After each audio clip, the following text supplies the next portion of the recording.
Mana qara, sen uyni yuziga ishton kiyib yursang o'lasanmi? Kechirasiz, psixologlarning aytishiga qaraganda, erini ishda kelganda mushuk chiroyli kutib olsa, oilagani ham mustahkam bo'ladi. Mana qara, psixlaring aytmadimi, qo'shnilar bilan urushtiryapsan meni. Nimaga? U yubkacha kiyib yuribsan-ku. Yubka emas bu, shortik. Sanat, Sanuzel qayerda?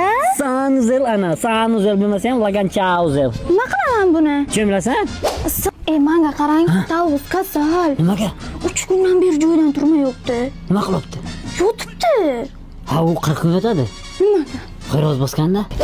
Jo'ra kim bu? Xotinim, Yevropeyskiy. Yevropeyskiy? Ha, 4 ta tilni biladi. Donu. Oksford tugatgan. Qayish qilib biladimi? Yo'q, Tushbera qilib biladimi? yo'q, Katu barrak qilib biladimi? yo'q. Nahvoy cherboga kerakmi? Undan ko'ra man tupan tiyman, davay o'zing bilasan. Mili, yoz keldi. Endi plyajga ketamiz. Shortiklaringizni oling. Shortik? Men hayotimga shortik kiymaganman deyapsanmi? Bilasizmi, psixologlar aytgan, har bir oyoqni tutgan nafas olish kerak. Ota bobom qilgan ishni qil, Komila. Komila emas, Kamila.